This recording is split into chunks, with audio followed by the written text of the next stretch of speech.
Bonsoir à toutes et à tous. Alors il n'y a pas de micro, donc on va essayer de parler le plus fort possible. Et par ailleurs, Margot, qui travaille au cinéma, est toute seule, donc elle fait la caisse et la projection aussi ce soir. Merci d'être là.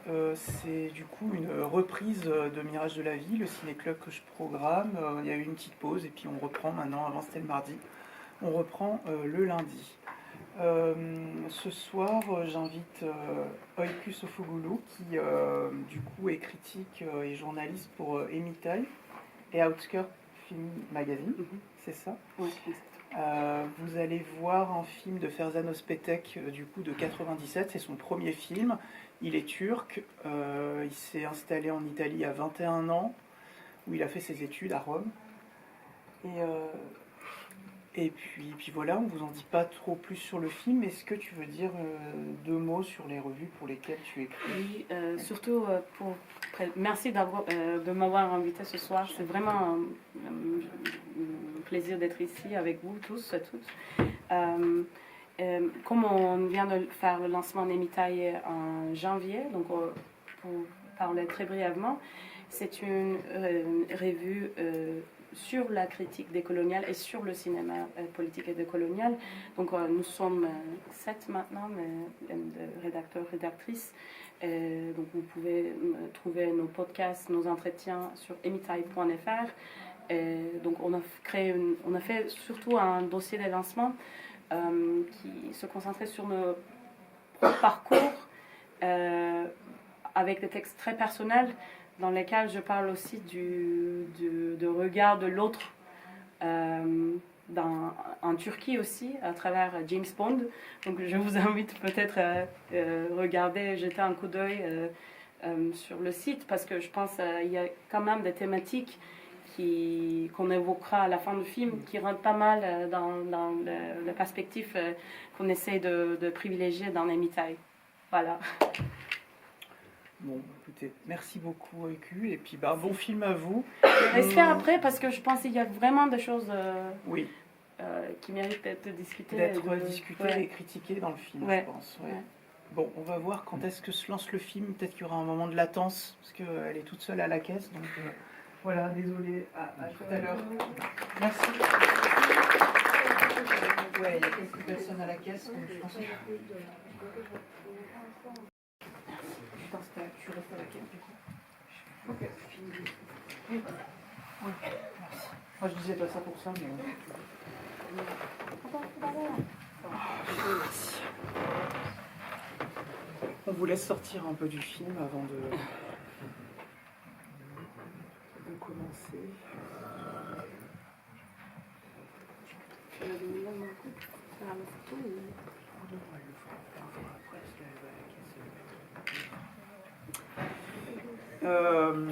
C'est très perturbant de ne pas avoir de micro, j'aime pas parler trop fort, mais je vais me forcer. Vous nous entendez, enfin vous m'entendez ou... Ouais. Ok, top. Je sais plus comment j'ai découvert ce film.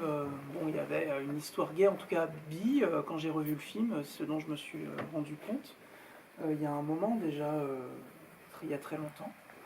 Et c'est pas le souvenir que j'en avais quand je l'ai revu, mais envie de le programmer quand même. J'ai pas vu tous les films de Ferzan Özpetek, mais il y a toujours cette thématique, en tout cas de l'homosexualité, qui revient très souvent. Et vous avez peut-être vu Tableau de famille, c'est en italien, Les Fate Ignoranti, je crois, quelque chose comme ça. Ça a été un film et ça a été réadapté en série pour Disney+, il n'y a pas très longtemps. Donc je vous conseille les deux, c'est assez facile à regarder. En fait, il fait un cinéma quand même assez digeste, on va dire, pour parler. Voilà. Nuovo Olimpico aussi récemment, je crois que c'est sur Netflix. Donc voilà, sa carrière a vraiment évolué. Il n'est pas resté dans les années 90 et après n'a plus rien fait. Il continue aujourd'hui. Donc comme je disais, il est de 59, il est turc. Et je pense que c'est important de le situer par rapport à tout le rapport qu'il y a à Istanbul dans le film. Et donc il s'est installé à Rome en 70, où il a étudié à la Sapienza, du coup, le cinéma, la réalisation. Avant de poser quelques questions à EQ et d'entamer le dialogue, je veux aussi l'entamer avec vous. Donc si dès maintenant il y a des... Oui, des remarques, des questions Ouais. directes, vifs, n'hésitez pas à nous partager. Ouais, vraiment, parce que je pense que le film... il soulève plein de problématiques dont on va parler, mais si vous pouvez agrémenter la conversation aussi. Alors, EQ, peut-être que ma première question... Est-ce que tu sais si du coup Ferzan Özpetek est connu en Turquie et parce que moi le seul a priori autre réalisateur que je connais turc c'est Nuri Bilge Ceylan, du coup qui a beaucoup, ses films ont beaucoup été à Cannes et d'ailleurs en 97 le film est allé à Cannes celui-ci. Oui, c'était dans 15 ans de cinéaste. Oui, voilà. Oui, sûrement il est vraiment connu. Je pense ça dépend aussi dans quel milieu on est situé, parce que parfois moi-même j'ai cette présupposé de dire que oui, tout le monde le connaît, mais j'ai l'impression que si on prend une sorte de classe moyen et le cinéma de Ferzan Özpetek, oui, bien sûr, il est connu, mais c'est quand même un différent type de cinéma, je trouve, par rapport à Ceylan, surtout récemment. Je pense que le fait qu'il a trouvé une sorte de proposition à travers les plateformes, ça change aussi la qualité ou le public auquel il s'adresse. Donc son cinéma était toujours un peu dans la rencontre entre le cinéma plus accessible et art et essai, disons, mais je pense que ces dernières années, ça penche plus dans la direction cinéma dit populaire, accessible sur les plateformes. Mais je pense, quand on regarde Hammam, c'est aussi une sorte de classique nostalgique que les gens veulent plutôt revisiter ces anciennes œuvres. Je pense il y a quand même une différence par rapport dans le style, dans la tonalité aussi, qu'on ne retrouve pas dans ses œuvres récentes. Je pense que tu as plus peut-être vu de ses œuvres récentes parce que moi je pense que j'ai arrêté un moment. Oui, moi j'ai c'est ça, c'est devenu très répétitif, surtout dans les... C'est comme s'il refaisait ses propres films, ou bien la preuve avec Tableau de famille, oui. Ouais. Mais bon, moi je suis friand, je suis pour le sujet, quoi, donc oui... Je pense qu'il y a aussi un côté, si on trouve une sorte d'archétype ou une sorte de trope, c'est plus facile de revisiter, mais en même temps ça devient un peu, en tant que spectateur, spectatrice, peut-être on essaie de voir d'autres choses. C'est vrai que son dernier film sur Netflix est beaucoup plus formaté, on va dire, et d'ailleurs là pour parler, enfin on évoquait ça, il y a deux endroits au niveau de la forme. Je sais pas, moi, il y a des maladresses dans le film, je trouve, comme d'un premier film, notamment en termes de montage et de dramaturgie, dès le début, toutes ces ellipses. Il y a quelque chose d'un peu bancal, mais qui fonctionne, je trouve, qui n'est pas en dentelle, quoi, mais... non, et en même temps, il a parfois... je trouve il y a des plans qui me restent en tête, notamment celui où il est dans le jardin dès le début, où sa femme est dans la cuisine, où ils sont vraiment séparés dans deux espaces, je sais pas comment dire, en termes de composition, on va dire photographique, ils sont vraiment dans deux espaces, ça présage déjà un peu leur éloignement, quoi. Oui, surtout, moi, quand le film commence, on sent qu'il y a un véritable... souci pour la mise en scène, surtout dans le montage elliptique qui s'enchaîne. Donc on sent qu'il y a une tension dramatique.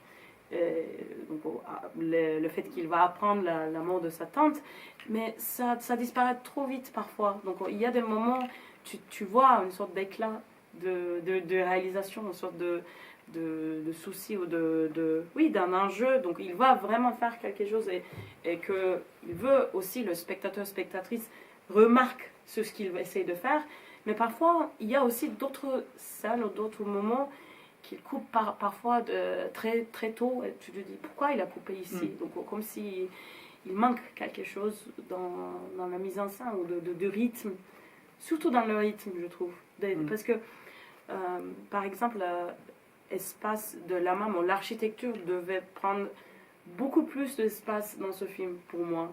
Donc c'est ce qui me manque un peu. Parce que ce qu'il veut faire, c'est de nous faire comprendre pourquoi Francesco décide de rester à Istanbul. Pourquoi il sent cet attachement à travers les lettres, à travers les propos de sa tante. Je pense que les mots ont une force assez puissante, mais on veut aussi peut-être plus des liens spatiaux. Et ça, l'architecture, je pense qu'il explore beaucoup moins que la force de mots. Quand il s'aventure dans cet espace désert, je pense que c'est construit par un architecte italien.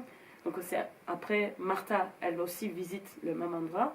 Donc on veut voir plus, ou bien on veut essayer de adopter leur propre point de vue, mais ça, j'ai du mal à trouver. Mais c'est comme si souvent dans les films de cinéma turc,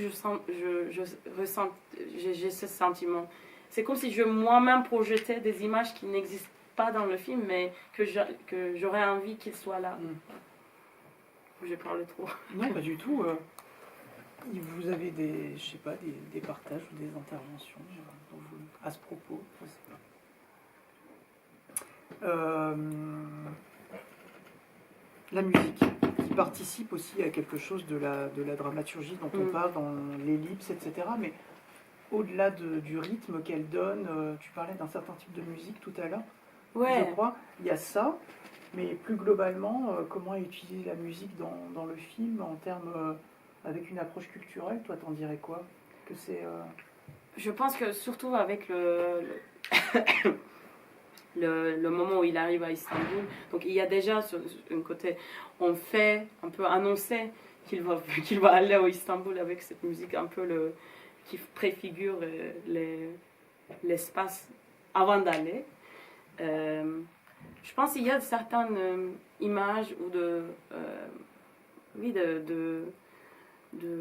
comment dire, des éléments culturels qui est tellement qui viennent en tête la première fois quand on pense à Lorient en Turquie. C'est un peu ça la musique, mais ça marche bien, je pense, dans le scène d'ouverture. Mais par exemple, le scène où on voit il va, je pense qu'avec Zozo, quand ils dînent ensemble dans une sorte de bar danseuse. Donc ça, c'est par exemple, je me dis, ok. Un peu trop folklorique. Ouais, mais en même temps, il y a une vérité dedans. Donc c'est assez c'est difficile à le dire parce que quand il y a ce genre d'éléments culturels que toi, tu reconnais en tant que quelqu'un qui vient de la Turquie, tu te dis, oui, c'est vrai, mais bon. Donc c'est comme si on ne peut pas s'échapper. Donc c'est comme si quand on revient de l'étranger, c'est un maman ou papa qui t'apporte manger des kebabs, quoi.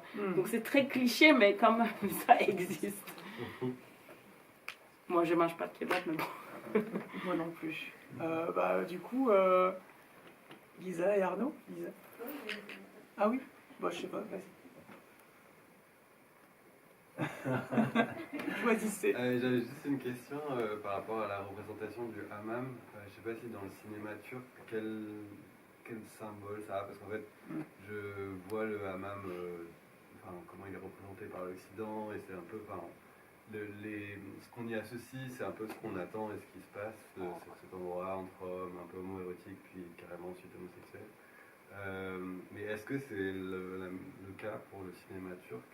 Je pense que ici, on voit très bien que, surtout dans le tableau, la première image qu'on voit là-même, c'est évidemment un fantasme de Özpetek, le fait que les ongles allongés comme ça. Donc, c'est aussi une sorte de création, je pense, imaginaire, qui est vraiment bienvenue, je trouve, parce que le cinéma, c'est pour ça, en fait, c'est pour projeter nos envies, nos fantasmes. Donc, mais pour moi, en tout cas, l'imaginaire d'Hammam, c'est plus quelque chose réservé au côté féminin. Donc c'est plus les femmes qui se lavent, qui fait de blagues, donc qui fait un peu le commérage. Donc l'imagerie de Hammam je pense que surtout dans les séries ou d'une manière générale dans les représentations d'hammam, c'était plus quelque chose de féminin, je trouve. Il y a aussi, on peut trouver bien sûr un côté burlesque dans certains. Je n'ai pas le titre dans ma tête, mais il y a aussi des films ou des séries où quelqu'un qui va au hammam, il y a un mec qui lave très fort comme ça. Donc ça peut aussi donner une sorte d'élément humoristique dans le film. Mais je pense que homoérotisme à travers hammam, c'est vraiment qu'on associe à Özpetek. C'est lui, quoi. Et d'un point de vue vraiment sociétal, au-delà de cinématographique, avant la représentation, quelle est cette place de l'homosexualité dans un hammam turc? Est-ce que c'est... Je ne sais pas comment c'est dans l'imaginaire, on va dire, de la société ou réellement, avant d'être la représentation. Donc tu veux dire hammam ou plutôt l'espace, je veux dire hammam comme espace homoérotique? Oui, homoérotique ou homosexuel, carrément. Ouais. Est-ce que c'est quelque chose? Je pense que je ne pourrais pas répondre parce qu'il faut faire une sorte de historiographie. Mais si on parle de cinéma, je pense pas. Mais... Ok, donc quelque part, il représente quelque chose d'assez singulier. Mais par exemple, Harem aussi, un espace très propice pour créer des imaginaires érotiques. Et Harem, ça a été déjà fait. Parce que je pense que faire de fantasmes avec les espaces réservés aux femmes, c'est plus facile. Donc on prend moins de risques que de dire que, ok, on va faire un espace et projeter des désirs entre les hommes, quoi. Donc ça c'est plus risqué que les femmes, je trouve. Ok. Tu voulais poser une question? Oui, moi j'avais une question parce que du coup c'est une coproduction turco-italienne, italienne, turque, je sais pas comment on dit. J'étais assez curieuse parce que j'ai pas de data sur Istanbul, mais est-ce qu'il y a des expatriés ou une diaspora italienne particulièrement à Istanbul ou en Turquie, ou c'est quelque chose de vraiment fabriqué pour le film? C'est un peu curieux ce mec-là qui va récupérer l'héritage de sa tante, qui est un peu un personnage à elle toute seule et qui est cette italienne au milieu de cette société turque. Donc je voulais savoir s'il y avait un précédent, en tout cas, est-ce qu'il y a une communauté italienne Oui, en fait, surtout le quartier Beyoğlu, Galata, ce sont des quartiers où les Vénitiens et aussi Genevoise venaient souvent depuis l'Empire ottoman. Donc, surtout dans les années, dans le 19e, 18e siècle, il y avait des bâtiments qui ont été construits par les architectes italiens. Donc, c'est justement, je pense, cet aspect historique qu'il voulait un peu faire un clin d'œil, mais il ne fait pas tant que ça. Donc, ce n'est pas une œuvre qui se concentre uniquement sur cet apport, mais Istanbul, en tant que ville historique, dans son architecture, bien sûr, elle est nourrie par cet imaginaire. Donc, oui.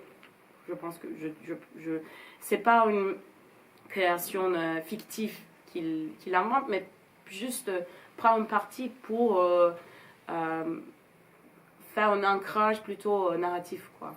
Mais ça existe. C'est pour ça qu'il montre justement cet bâtiment abandonné avec le nom de l'architecte qui a construit ce bâtiment. Donc il y en a beaucoup, il y en a plusieurs.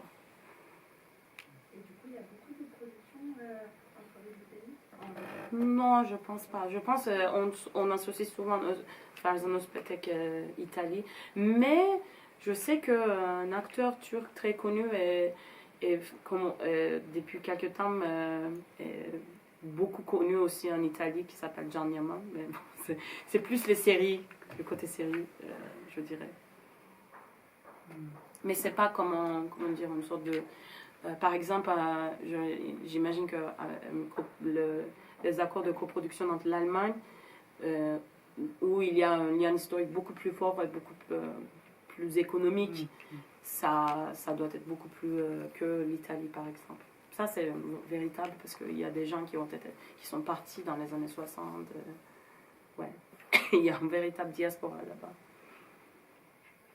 Est-ce que vous voulez... Je sais pas, quelqu'un veut évoquer autre chose Moi, je dois dire que j'étais assez surpris que ce film soit une coproduction donc italo-turque. Je ne sais pas s'il y a d'autres personnes dans la salle qui partagent mon avis, mais je trouve qu'il y avait beaucoup de maladresse, justement, je reprends votre mot. Je sais pas, oui, c'est des choses qu'on connaît ou qu'on reconnaît dans la société turque, mais je sais pas si c'était peut-être presque cliché. Et le fait que ça vient aussi, qu'il y ait des Turcs dans le team, Ouais. c'est la question, mais... On n'a pas, vous l'amorcez, on n'a pas prononcé le gros mot encore. Est-ce que c'est orientaliste? Oui. Est-ce que c'est orientaliste? Non, mais je pense que orientalisme, ça doit être bienvenu pour qu'on décortique. Donc, déjà, je pense qu'on n'avait pas, au moins, je ne vais pas parler à la place des autres, mais déjà, c'était pas quelque chose qu'on était très conscient, je pense. Mais c'est vrai qu'en regardant surtout la construction de la famille, ou les idées, ou les habitudes qu'on associe avec une famille turque, ça gêne un peu. Le fait que, ah oui, ils mangent trop, par exemple. C'est comme si c'est uniquement une famille. Donc, c'est comme les Italiens ne mangent pas beaucoup. Donc, il y a ce genre de petits clichés, ou bien la manière dont le père s'énerve à sa femme, ou bien la jeune fille qui décide de se marier. Il y a son futur marié qui dit non, elle peut pas travailler, elle va rester. Donc on passe très vite cette scène, mais il y a des choses un peu. Pourquoi on entend ça? Pourquoi, par exemple, cette danseuse donc, pourquoi on doit montrer ça? Moi, je suis d'accord, mais je pense que je saurais pas dire si c'était. Je pensais pas que ce soit une question. Comment dire? On n'avait pas encore cette conscience de l'orientalisme au cinéma, je pense. Et ça dépasse, j'ai envie de dire, pardon. Allez-y. Non, pardon, Non, je allez-y. ne vais pas te couper. Non. Parce qu'en fait, de mon point de vue, j'ai vu tout le film comme, pas du tout comme je montre la réalité turque, mais je la montre du point de vue de quelqu'un qui est déraciné et qui fait une sorte de plongée dans ses racines auxquelles il ne pensait même pas. Je l'ai juste vu comme ça. Du coup, ça ne me choque pas qu'on l'amène dans un restaurant cliché, parce qu'on essaie de lui vendre le pays. Je suis italienne, du coup je sais très bien quand on parle de clichés et quand on amène des gens à Venise, on propose le tour en gondole. Ben non, peut-être il n'y a pas que ça. Et pour moi, tous les côtés clichés, je ne sais pas si, étant le film si vieux, 30 ans, ça dépend. Sur l'âge d'un film ou d'une personne, ça change. Mais est-ce qu'il n'y a pas des entretiens, du matériel qu'on peut retrouver quelque part, que j'imagine vous avez déjà cherché, fouillé, je sais pas. Mais je me dis que ça pourrait être intéressant pour avoir les points de vue du réalisateur. Je pense qu'on l'a questionné sur ces sujets-là, d'un côté, d'un pays de l'autre. Puis il y a aussi l'Espagne dans la production. C'était franco-italien et turc et espagnol. J'ai pas compris au début, il y avait plein de pays dedans. Moi, je sais pas, mais je pense qu'un autre niveau d'interprétation, c'est aussi de regard de l'autre que le cinéaste lui-même projette dans son propre pays. Parce qu'il est parti il y a plus de 30 ans peut-être, et il revient. Donc il apporte son regard complètement changé peut-être. Donc on nourrit de l'extérieur. C'est trop personnel peut-être, mais même, par exemple, parfois quand je reviens à Istanbul, j'ai envie de prendre une photo depuis le bateau qui traverse le côté Asie. C'est trop bête parce que tout le monde traverse cette route chaque jour, mais pour moi, ça devient une sorte d'événement. Donc pour lui aussi, peut-être, des clichés deviennent des moments précieux qu'il n'a pas... Donc je ne défends pas sa cause, mais je peux voir pourquoi ces images pourraient être intéressantes pour lui ou pour être précieux. Donc c'est pour ça que peut-être c'est l'attente qui met à sa place, quoi, qui s'identifie le plus. Oui, là, ça revient par la lettre de l'attente. Ça, je pense que c'est la dimension du film que je trouve la plus réussie. C'est vraiment très très beau. ces lectures de la lettre de la tante qui raconte et comment lui, il se retrouve là-dedans. Et ce moment où elle dit « je savais que je ne reviendrai jamais », quelque part, ça prend un autre sens quand il meurt à la fin, on y viendra. Mais bon, ça passe aussi, du coup, il y a tout ce truc de l'atmosphère supposée d'Istanbul qui lui tourne un peu la tête, puisqu'on parlait d'orientalisme. Et Martha, à la fin, elle parle de ce vent étrange aussi. Enfin, il y a vraiment quelque chose qui est tissé autour de ça. Bon. Surtout le monologue quand elle parle, quand l'automne commence, au mois d'octobre, on commence à sentir le froid. Et donc elle parle de sa nostalgie, de son désir de retourner en Italie. Donc ces moments, ce sont vraiment d'une force poétique tellement fort qu'on oublie parfois des moments que le film n'est pas très réussi, quoi.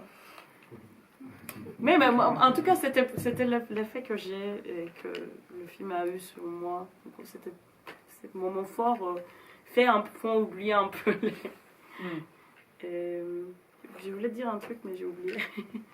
Moi, j'ai plusieurs fils à tisser encore.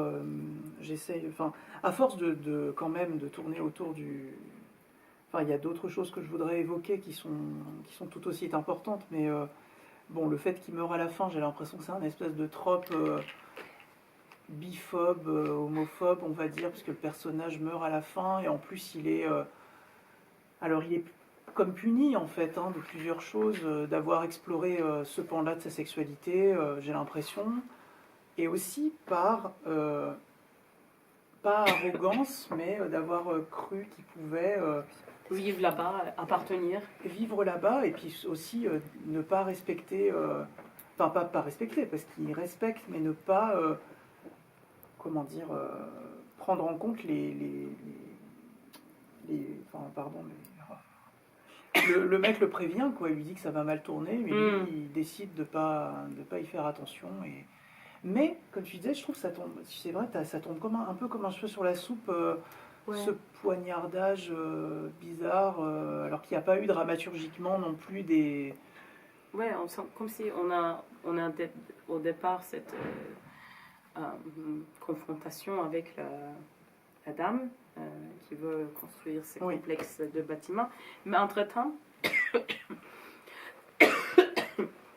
il n'y a rien qui préfigure justement ce moment tellement tragique et déséquilibré, parce que bon, on peut pas faire symboliquement, oui, il s'annonce pas la mort, et il doit pas peut-être, mais c'est comme si le film a une légèreté jusqu'à ce moment qui devient complètement déséquilibré par ce meurtre. Je pense que c'est vraiment la punition de l'exploration de sa sexualité.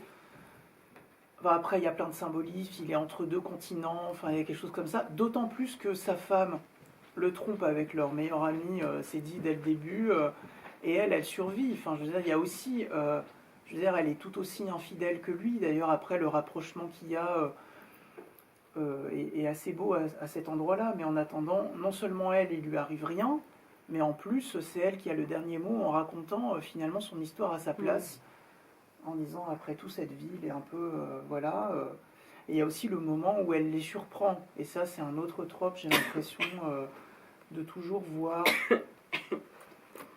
la sexualité, la bisexualité par le prisme d'un proche, d'un tiers. Les parents, le frère, la femme qui découvrent... C'est comme si une intimité à eux n'existait pas. C'est comme si... Mais non, elle n'existe pas. Ouais. Je pense que leur histoire n'est pas du tout au centre du film. Ouais. On a l'impression que finalement, c'est... Moi, je ne sais pas qui est au centre de... Je pense que c'est un film... Pour moi, le sujet de ce film, ce sont vraiment des femmes. Je pense qu'il essaie vraiment de boucler une sorte de cycle, ou bien de créer un cycle avec ces deux figures féminines. Donc Martha et la tante Anita. Okay. Et pour moi, il essaie de faire ça, et entre les deux, il n'arrive pas vraiment les lier de manière subtile. C'est pour ça d'où cette mort tragique qui sort de nulle part, parce que il faut un événement déclenchant pour justement qui ferait un Martha de rester. C'est comme s'il est, il est un peu comment dire, le victime de la narration symbolique qu'il veut créer. Donc, ouais, donc le désir est un peu instrumentalisé en quelque sorte. Et le fait qu'il... Peut-être le seul moment qui préfigure un peu sa mort, c'est qu'il donne la lettre à Anita, à Martha, comme si il voulait lui faire comprendre pourquoi il a décidé de rester là-bas. C'est comme s'il pouvait la convaincre à travers la lecture de lettres. Mais donc c'est vraiment le poignardage qui fait ça. Vous aviez je sais pas, des choses à dire à ce propos, Ouais, pardon. Moi, c'est juste un avis, mais après, peut-être ça peut mener à une question. C'est par rapport à le fait que le personnage principal soit décédé avec un couteau comme ça, si brutalement. Moi, ça ne me choque pas tellement parce qu'à cette période, en Turquie, il y avait pas mal de mafia ou des histoires de mafia qui ont été surgies. Et du coup, en fait, il n'y a pas une sorte de préparation pour ce type d'histoire. Mais par contre, je suis d'accord avec le fait que je pense que Özpetek ne savait pas comment terminer cette histoire de relation homosexuelle parce que je pense qu'en Turquie, c'est un sujet très fragile. Même en fait, quand il y avait le film qui était sorti qui s'appelle Deux jeunes filles, en fait, on le définit un peu comme un des premiers films sur une histoire lesbienne entre deux filles, sauf que quand ça a été sorti, personne n'a compris que c'était une histoire lesbienne. Et du coup, je pense qu'il y a un peu un truc comme ça en Turquie, surtout pendant cette période, on n'était pas très à réceptionner ce genre de relations à cause de l'oppression de l'État, de politique. Et peut-être, je pense que c'est une manière de finir rapidement cette histoire pour peut-être pour pas prendre le risque à le côté de cinéaste. Et justement, en fait, je me suis demandé c'est quoi la réception de ce film en Turquie. Est-ce que le film ça a été sorti en Turquie? Parce que moi, avant, je l'avais pas vu, du coup, je sais pas trop. Je pense que je l'ai déjà sorti. J'aurais dû regarder, mais je pense que oui. Moi non plus, je sais pas, j'avoue. En mode de film a été sorti en Turquie, J'avoue que je sais pas, ouais. Mais je me souviens pas qu'il était censuré. Je sais pas. Je suis désolée.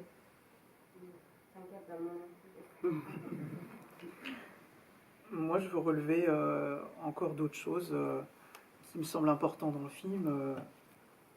Je passe sur l'attention aux couleurs, je trouve, et à la lumière. Il y a aussi un montage en fondu enchaîné et puis des surimpressions, notamment la surimpression la plus importante, je pense, c'est le moment où Martha, alors elle sort en plus du hammam, il pleut, alors il n'a jamais plu dans le film, mais là il pleut comme par hasard, la pauvre, elle se prend la pluie en plus, et après il y a ce moment de confusion en surimpression où elle se balade dans les rues. Ça c'est vraiment trop cliché par exemple.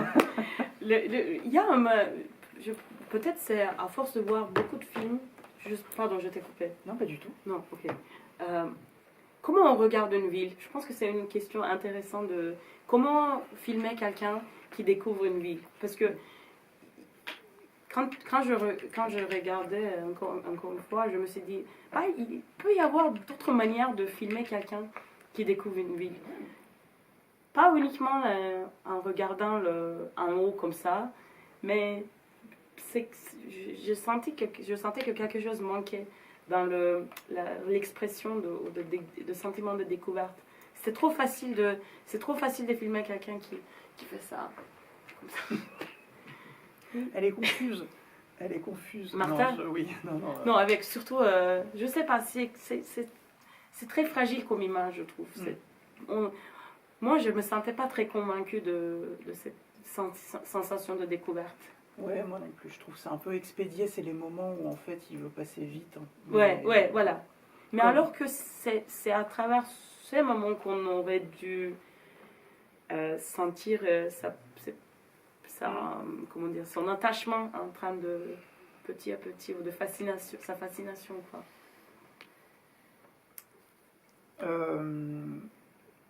J'aimerais parler de la question des regards. Bon, il y a le jeu de regard avec Mehmet que je trouve très fort. Oui, il est très bien. Ça, c'est réussi. Ouais, surtout le regard, le jeu de regard de Martha est très réussi aussi. Quand elle débarque, elle pense d'abord que Fusun, il y a quelque chose entre Fusun et Francesco. Donc elle soupçonne un peu de elle. Mais après cette découverte qu'elle apprend la vérité, mais j'ai l'impression que quand elle essaie de comprendre le dynamique familiale entre donc Osman je sais plus ce qu'on Francesco, Fusun, donc elle regarde, elle observe. Je pense que ces scènes sont vraiment très bien construites et bien filmées. Oui, oui, je crois aussi. Et le jeu de regard entre les deux est quand même assez silencieux, notamment, et quand même assez évocateur. Enfin, on comprend beaucoup de choses, parce que notamment le monologue enfin l'histoire de Mehmet sur le hammam, quand ils sont tous les deux, et la manière dont il raconte ses souvenirs, etc., de hammam. Quand il le regarde, évidemment, par-dessus l'épaule, on comprend très bien le sous-texte de la drague et de l'attirance qui se joue à cet endroit-là. Je trouve que ça, c'est vraiment très réussi. Oui, en plus, il y a une sorte d'identification, parce que c'est vrai que sa tante, il est l'héritier de cet amant, mais il n'a jamais eu un contact direct avec elle. Donc c'est un peu, c'est comme si, symboliquement, Mehmet, pour Anita, c'était Francesco. Donc il y a une sorte de transfert. Bon, je ne fais pas de psychanalyse, mais... émotionnel, si. Il y a quelque chose à cet endroit-là.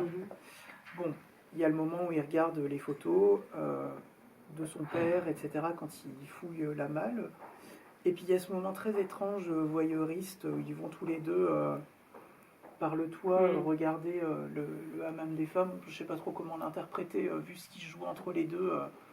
C'est un peu à la fois gênant qu'il regarde ces femmes, et en même temps, vu que c'est un team building... je sais pas, c'est très bizarre. Je sais pas comment vous l'avez vécu ce moment-là.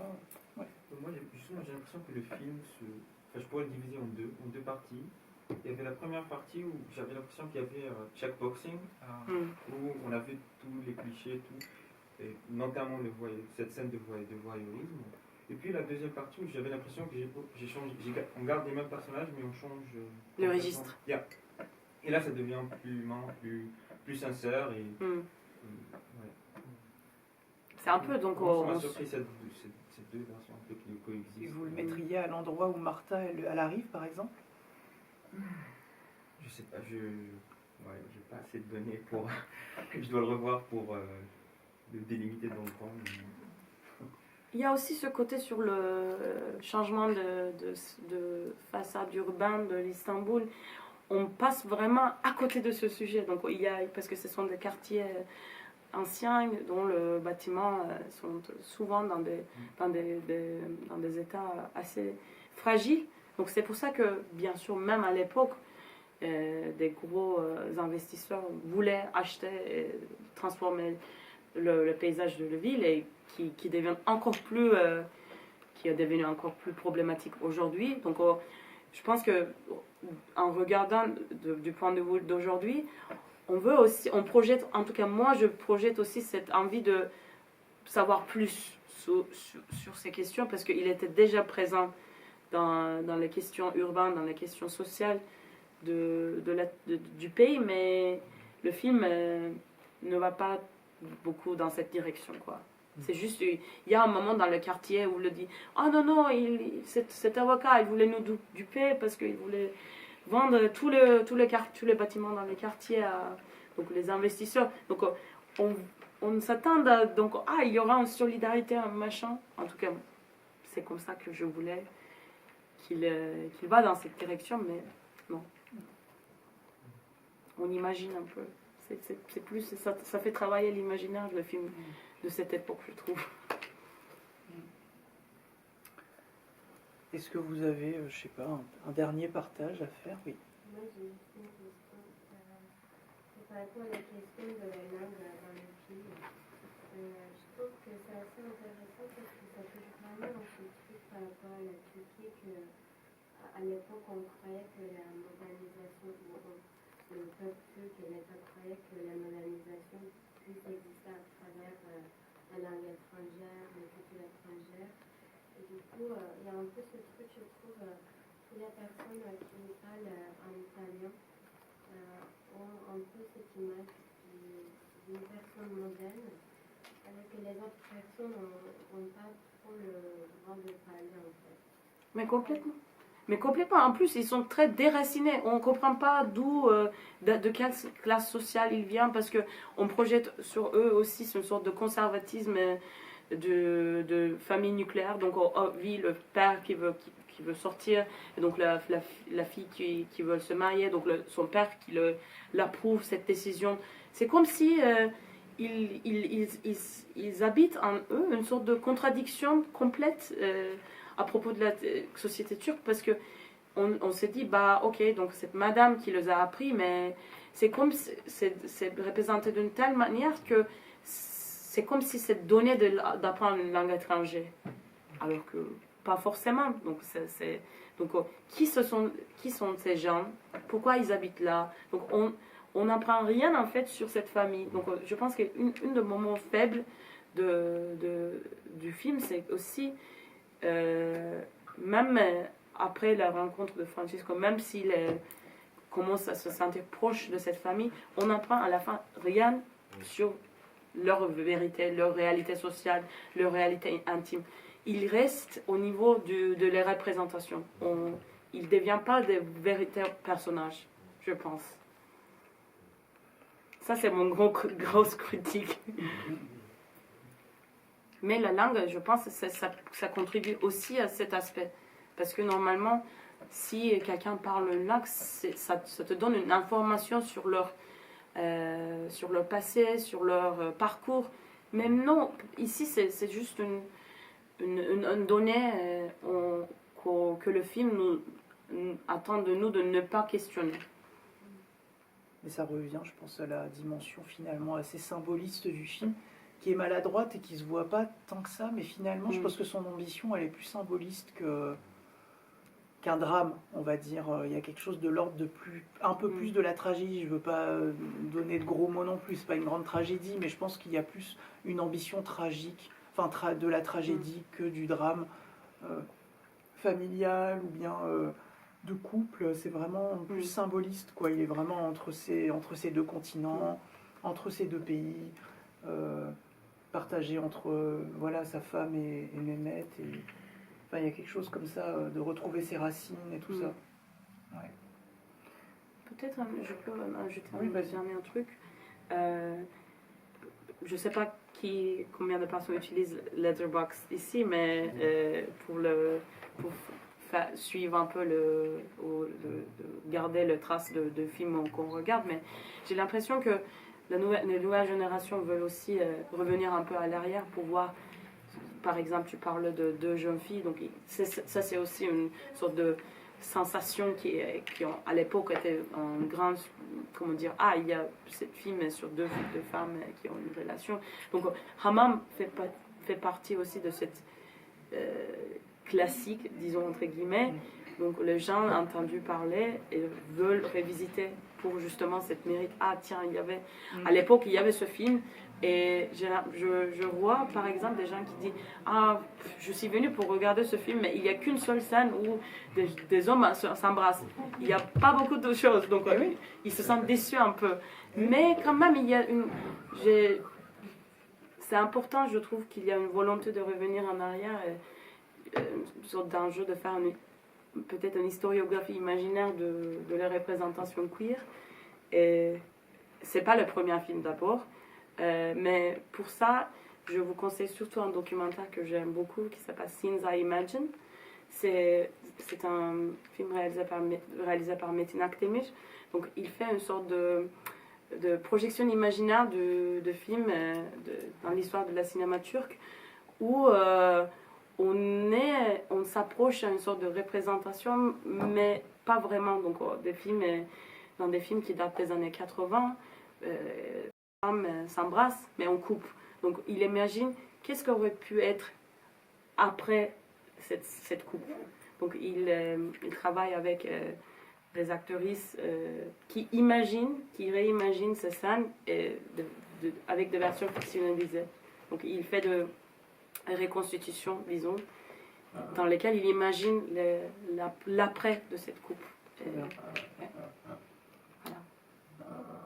Moi, je pense que j'ai un peu balayé tous les trucs que j'avais envie de dire. Est-ce que vous avez, je sais pas, un ou deux derniers partages? Oui. J'ai juste une question pour vous. Je suis curieux de savoir si vous avez marqué quand vous l'avez vu la première fois. Qu'est-ce qui a fait que vous vouliez voir revenir en partager avec vous? Je me rappelle plus, mais je crois que je l'ai vu, j'imagine, entre 2000 et 2001 et 2005, on va dire. Je pense. Et c'est un moment où en fait le téléchargement est arrivé. Du coup, je me suis mis à télécharger tous les films gays, où il y avait même une scène, comme tu le dis. Du coup, j'en avais un très bon souvenir, j'imagine, parce que j'étais plus jeune. Et c'est vrai qu'en le redécouvrant, je suis un peu restée sur ma faim. J'étais en mode, ah oui, mais en fait, ils sont pas du tout au cœur de l'histoire. Ça vient très tardivement quand même dans le film. Voilà, le moment où ils s'embrassent, bon d'accord. Mais moi, je sais pas, j'avais juste envie de montrer le film parce que, ouais. Enfin, ce qui était pertinent pour moi, c'était aussi d'inviter EQ pour croiser nos regards, quoi. Mais ah non, mais c'est pour Mehmet et Francesco, hein, clairement. Hein, voilà. Après ça c'est. Ouais, voilà. C'est pour ça. Je trouve que ce que tu disais par rapport à télécharger des films à cette période-là, avec les Netflix et tout ça, ouais. À partir d'un scénario et d'un pitch. Et à des moments, comme tu disais, juste l'affiche suffisait. Mais j'étais curieux de savoir comment vous avez sélectionné le film. Mais j'avoue que ça pourrait, en le voyant, c'est très différent de ce à quoi je m'attendais en voyant l'affiche, effectivement. C'est vrai que c'est marketé bizarrement. Et en même temps, ils sont tous les deux de dos. Et souvent, si on regarde bien au-dessus, il y a le visage de... Comment elle s'appelle? Martha? Oui, c'est ça. Oui. Il y a le visage de Martha qui est un peu en fond comme ça, entre les deux. Et c'est vraiment... D'accord, quoi. Son visage qui plane au-dessus de la silhouette de deux... Mais c'est pour ça que je disais, pour moi, c'est un film sur la femme. Oui, c'est ça. Bah, en tout cas, elle a le récit au final, et c'est vrai qu'il y a le récit. C'est elle qui gagne un peu le centre du récit, quoi. Oui, alors il y a quelque chose qu'on n'a pas évoqué en même temps. Bon, on n'a pas le temps de développer, mais on ne sait pas quel âge ils ont. Là, je parle de Mehmet et de Francesco. Oui, parfois, il y a des commentaires sur Letterboxd, justement, qui disaient que ça, c'était l'original et Call Me By Your Name. Peut-être pas, quand même. Ouais, mais... Parce que je pense... Ouais, je sais pas. Vous pensez que Francesco, il a quel âge? Moi, je disais 30, toi, tu disais 26, 27. Moi, je pense qu'il avait l'air un peu vers... Et Mehmet, finalement, on ne sait pas quel âge il a, et en même temps, j'ai pas l'air... Enfin... Bah, ça sert, elle a genre 20 ans, plus oui. qu'elle a 20 ans. Et lui, il est censé être plus jeune? Je sais pas, mais on peut peut-être avoir à peu près le même âge, je crois. Ouais. Ce que je pense aussi. Mais il dit qu'il travaille dans un truc... Donc, il travaille déjà. Donc, on entend que Mehmet, il travaille dans un média ou... Moi, je me dis que c'est ok. Il n'y a pas un trop grand gap d'âge, déjà, d'une part, et qu'il n'est pas mineur. Mais bon, je sais pas. Bah, moi, je trouve justement ça, c'était un des trucs qui m'a un peu gêné. Je trouve que ça un peu... Enfin, moi, je trouve qu'en fait, c'était plutôt le côté incestuel plus que l'âge. Il y avait un truc quand il lui raconte, elle m'a pris dans ses bras, et je considère mon fils, c'était là. Ah, donc en fait, c'est un peu comme son cousin. Et en même temps, il y a un peu un truc de... parce que c'est ça, et puis il y a plein de scènes, des scènes un peu de maladresse où on voit la famille regarder Francesco quand il est en train de dormir et qu'il a la cigarette. Et il y a un peu un truc de cette figure tutélaire, le père, slash la tante, la madame, et en même temps la madame qui est la mère des enfants. Et donc là, il revient et il se tape son cousin, qui est son fils aussi, vu qu'il a un peu aussi la tante. Ah, du coup, c'est ça, c'était un peu le truc. Après, moi, je trouve ça hyper beau, hein, mais ça, c'était juste le truc où j'étais pas mal. J'ai l'impression qu'on s'inscrit Après, c'est aussi, je trouve que c'est assez classique du cinéma gay de cette période-là, c'est qu'on s'inscrit aussi dans des... Enfin, je trouve qu'on fait appel à des archétypes de la culture antique, grecque, Ouais. turque, du Ah hammam, oui, Eras de la Péromène, rencontre, ouais. la pédérastie. Donc il y a un peu ce truc-là, je pense, de cette époque-là, d'essayer de ramener une sorte de traditionnalisme à l'homosexualité, en gros, pour montrer notre inscription dans le temps long.